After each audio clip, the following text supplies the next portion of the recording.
समाजवादियों का चरित्र ही इतना दोहरा हो चुका है, इतना दोहरा हो चुका है कि अपने बच्चों को भेजेंगे इंग्लिश पब्लिक स्कूल में और दूसरों के बच्चों को बोलेंगे कि एक गांव के उस विद्यालय में पढ़े जहां संसाधन भी नहीं है।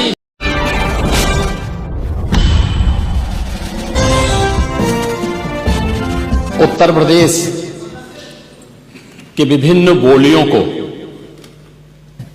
भोजपुरी, अवधी, ब्रज और बुंदेलखंडी को इस सदन में सम्मान मिल रहा है और हमारी सरकार तो इन सब के लिए एक एकेडमी का भी गठन, अलग अलग एकेडमी के गठन की कार्रवाई को भी आगे बढ़ा रही है।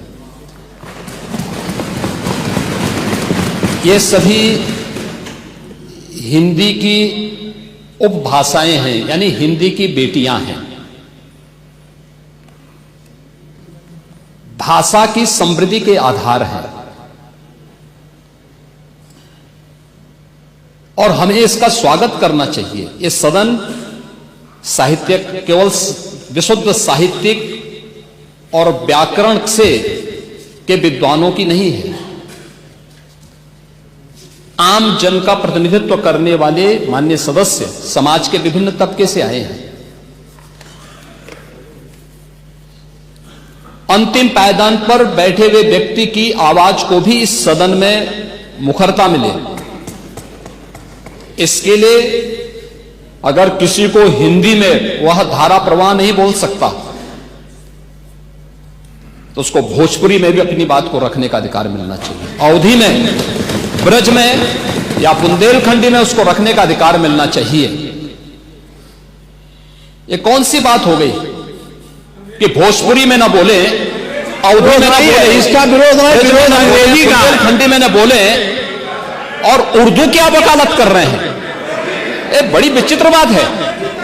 आप मुझे बताइए, मैं इसीलिए कहता हूं कि आप समाजवादियों का चरित्र ही इतना दोहरा हो चुका है, इतना दोहरा हो चुका है कि अपने बच्चों को भेजेंगे इंग्लिश पब्लिक स्कूल में और दूसरों के बच्चों को बोलेंगे कि एक गांव के उस विद्यालय में पढ़े जहां संसाधन भी नहीं है। ये दोहरा आचरण और जाकी रही भावना जैसी प्रभु मूढ़ देखी तिन तैसी, यह तो आचरण आप लोगों का है। इसीलिए आपने कल भी भोजपुरी का विरोध किया, अवधी का विरोध किया, बुंदेलखंडी का विरोध किया और आप लोग दैनिक जीवन में इस प्रकार के आचरण के आदी हो चुके हैं।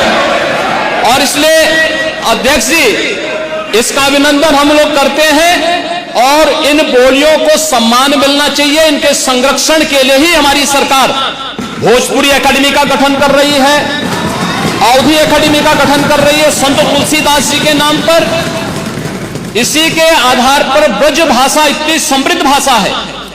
सूरदास जी ने अपनी सभी रचनाएं उसी भाषा में दी हैं। संत तुलसीदास जी ने अपनी कालजयी रचना रामचरितमानस, जो इस सदन में ही नहीं, उत्तर भारत के अंदर और भारत से प्रवासी हुए जितने भी ऐसे लोग हैं जो मॉरिशस में या दुनिया के फिजी में या दुनिया के किसी देश में गए, उनके संकट काल में रामचरितमानस ही तुलसीदास जी का अवधी भाषा में रचा गया, रामचरितमानस ही उनका सहारा बना था। और आज जब उसको सम्मान मिल रहा है तो आप उसका विरोध कर रहे हैं। बड़ी विचित्र सी स्थिति है। आप हर अच्छे कार्य का समाज, आज के यही ढोंग है आप लोगों का, यही ढोंग है। हर अच्छे कार्य का आप विरोध करेंगे, हर अच्छे कार्य का आप विरोध करेंगे। हर अच्छा कार्य जो प्रदेश के हित में है, देश के हित में है, आप उसका विरोध करेंगे।